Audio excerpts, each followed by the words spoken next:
PO ce matin et on va se rendre au Japon, où le restaurant du futur qui attire bien des curieux. À Tokyo, le restaurant Sagaya propose depuis quelques jours une expérience immersive inédite et ça attire bien des regards, notamment les regards de la presse internationale spécialisée en gastronomie. Regardez ce que ça donne.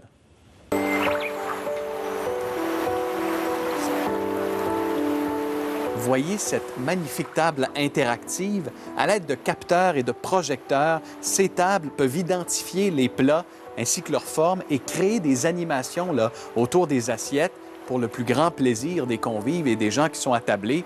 Quand on dit que manger, c'est une expérience sensorielle, ce restaurant Sagaya repousse les limites. C'est une technologie qui a été développée par Team Lab et qui risque de faire des petits un peu partout à travers le monde. Assez intéressant. Intéressant.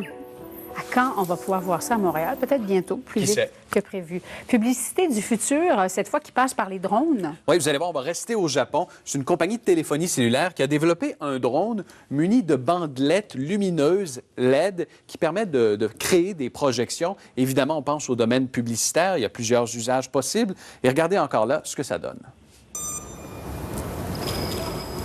Alors, vous voyez le drone qui s'active, qui ensuite s'envole, qui a une autonomie de plusieurs heures. Et donc, là, ce que vous voyez en ce moment, c'est la Terre qui est projetée par le drone. Éventuellement, on aimerait remplacer des panneaux publicitaires par ces drones qui ont été spécialement conçus en vue d'un grand spectacle qui va se dérouler bientôt au Japon, à Tokyo. On pourrait donc en lancer, par exemple, une centaine dans les airs et créer un spectacle son et lumière des plus originaux. Et déco maintenant du futur printemps, parfois c'est le temps de faire le grand ménage, redécorer notre résidence qui passe par des bouteilles de plastique. Est-ce que tu es du genre do-it-yourself? Tu sais, c'est la tendance. Parfois, oui. Peinture, oui, mais peut-être pas avec des bouteilles. Là. Je suis peut-être pas aussi inventive. Alors, tu gardes les bouteilles de plastique, tu t'achètes une imprimante 3D et voyez ce que ce logiciel permet de faire.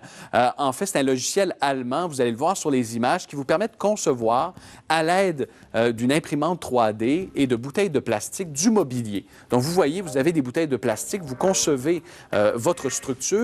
Ensuite, vous imprimez les embouts qui permettent de relier les bouteilles et vous créez, par exemple, une chaise ou encore une table, une chaise. Ah, j'adore ça! C'est vraiment original et on dit que les bouteilles de plastique permettent de supporter des charges assez imposantes. Vous voyez, il y a même un bateau qui peut être ainsi créé par ce logiciel TrussFab qui vient tout juste d'être dévoilé en Allemagne. Là, vous voyez la confection d'un dôme. Vraiment, il y a toutes sortes de possibilités, simplement avec des bouteilles recyclées. Ça pourrait peut-être inspirer Cascade. Qui sait? Dans un instant, le blé, prochain sujet de discorde entre le Canada et les États-Unis. C'est notre coup d'œil.